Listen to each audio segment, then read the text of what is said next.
অনেক দিন পর রান্না করলাম বেশ মনের মতো বাড়িতে গিয়ে।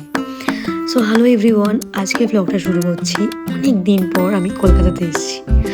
কলকাতাতে এসেই প্রথম মায়ের কাছে নতুন নতুন রান্না খাবো এবং রান্না করবো। বিকজ নতুন নতুন রান্না করলে না দেখবে অনেক সময় কি হয় না, ভালো লাগে না, মুখের টেস্ট এক থাকে না। যেহেতু আমি বাইরে থাকি, অল টাইম অফিসের খাওয়ার এই সমস্ত খাই, তো এই জন্য মনে হয় যে কিছু কিছু হাতে করে করে খাবো, নতুন বানিয়ে বানিয়ে। ঠিক আছে, তো এক্সপেরিমেন্ট ডেফিনেটলি আমি করি ওখানে, ওগুলোই আমি এখানে করব। এখানে আজকে মেনুতে ছিল হচ্ছে, ফার্স্ট ছিল হচ্ছে ফুলকপির তরকারি, মাই ফেভারিট। সেকেন্ড, প্রন মালাইকারি।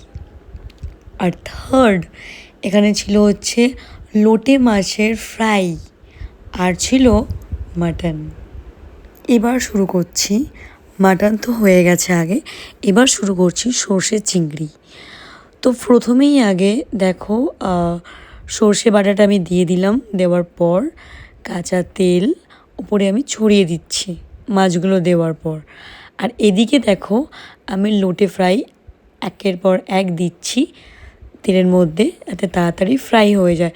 কারণ প্রচণ্ড খিদে পেয়ে গেছে অলরেডি, বিকজ দুপুর হয়ে গেছে না, আমি দেরি করে লেট করে ঘুম থেকে উঠেছি, তারপর রান্না করছি, কখন খাবো আর কখন সার্ভ করব।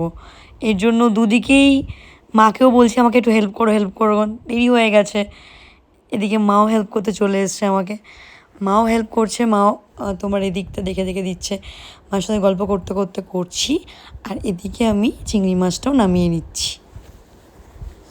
সো তোমরা আমার ব্লগটা দেখতে থাকো এবং লাইক, শেয়ার এবং সাবস্ক্রাইব, এই তিনটে কিন্তু করতে ভুলো না আমাকে। দেখা হচ্ছে পরের ব্লগে।